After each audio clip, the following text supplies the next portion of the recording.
काम करता है। थोड़ा सा माइक क्लोज जी। वो इस दुनिया को चला कैसे रहा है, ये दुनिया कैसे चल रही है, आपको इस पे हैरत नहीं होती?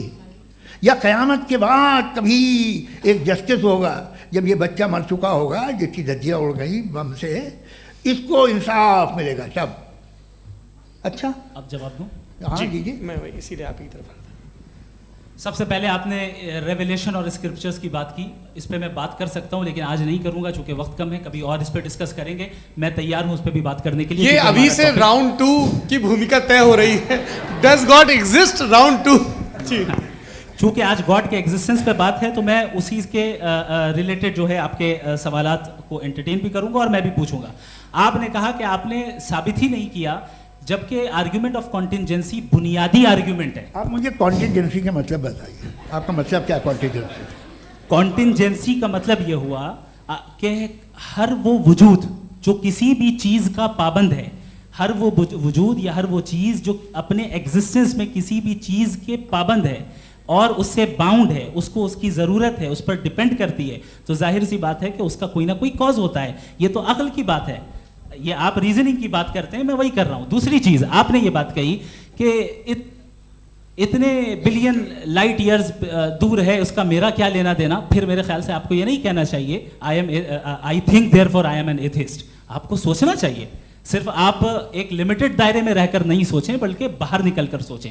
आपने तीसरा सवाल किया, आपने 2-3 सवाल एक साथ किए। ऐसी बातें ना कीजिए, कुछ लोगों को इतराज हो जाएगा आप पे कि आप कुछ भी सोचें, ये इजाज़त आपको है नहीं, मुझे है।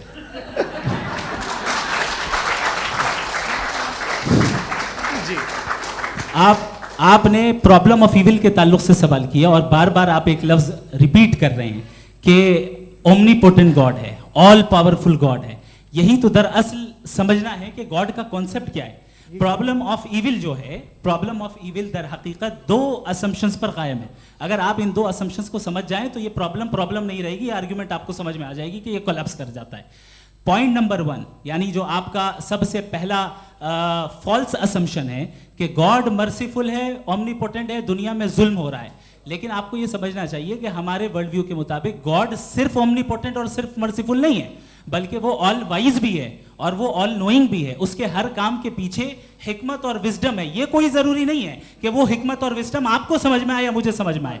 अगर आप जो समझ रहे हैं उसके मुताबिक आप फैसला कर रहे हैं, ये लिमिटेड पर्सपेक्टिव से आर्ग्यूमेंट है। और इस चीज को हम अपनी दुनिया में, अपने लाइफ में, डेली लाइफ में इस प्रिंसिपल को एक्सेप्ट करते हैं। हम जब किसी डॉक्टर के पास जाते हैं, डॉक्टर के पास जाकर वो अगर उसने हमें कोई दवाई दी है तो हम ये तो नहीं कहते कि जब तक आपके पास जितना नॉलेज और जितना विजडम नहीं है, आपने क्यों ये दवाई दी है, तब तक हम इस चीज को एक्सेप्ट नहीं करेंगे। नहीं कहते, हम उसकी अथॉरिटी को तस्लीम करते हैं। क्यों? क्योंकि उसकी हम जानते हैं कि वो नॉलेजेबल है, वो विजडम वाला है, हमसे ज्यादा नॉलेज और हमसे ज्यादा विजडम है। बताएं सर। नहीं, डॉक्टर में और खुदा में बड़ा डिफरेंस है।